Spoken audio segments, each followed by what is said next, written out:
Dating President Duterte illegal na iraresto. Magsasaya na nga ba sila Marcos at Romualdez?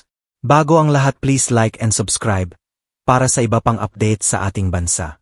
Dahil sa illegal na pagkakakulong sa Wilamo Air Base, matapos niyang matanggap ang arrest warrant mula sa International Criminal Court.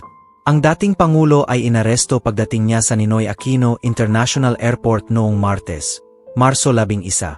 Ang pagkakaaresto kay Duterte ay naganap kasabay ng isang kaso sa International Criminal Court ukol sa mga diumano'y krimen laban sa sangkatauhan sa panahon ng kanyang administrasyon sa War on Drugs.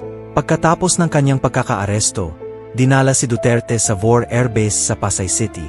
Based sa mga serye ng video na ipinost ng anak ni Duterte na si Kitty sa Instagram.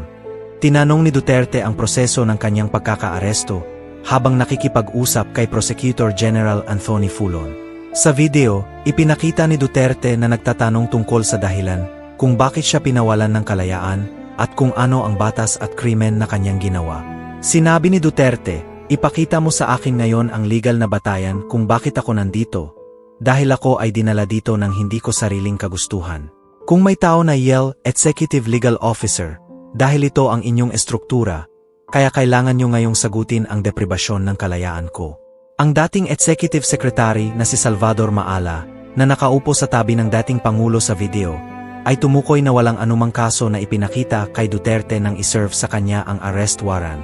Paalala rin ni Mel EA na hindi na miyembro ang Pilipinas ng International Criminal Court at sinabi, "Alam mo kung paano ipatupad ang due process. Bago ka mag-file ng kaso, kailangan maghanap ng reklamo, mag-file ng kaso.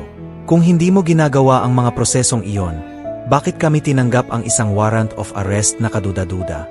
Si Duterte ay nahaharap sa isang kaso sa International Criminal Court para sa mga krimen laban sa sangkatauhan na diumano'y ginawa sa panahon ng kanyang administrasyon sa War on Drugs.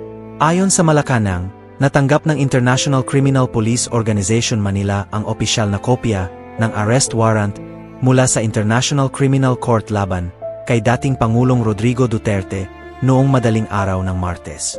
Sinadya talaga ang pagkakaaristo niya dahil wala siya sa Davao at kakalapag pa lang sa airport.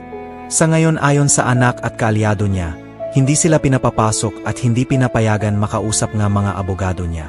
Tatak diktador na ba tayo sa Pinas?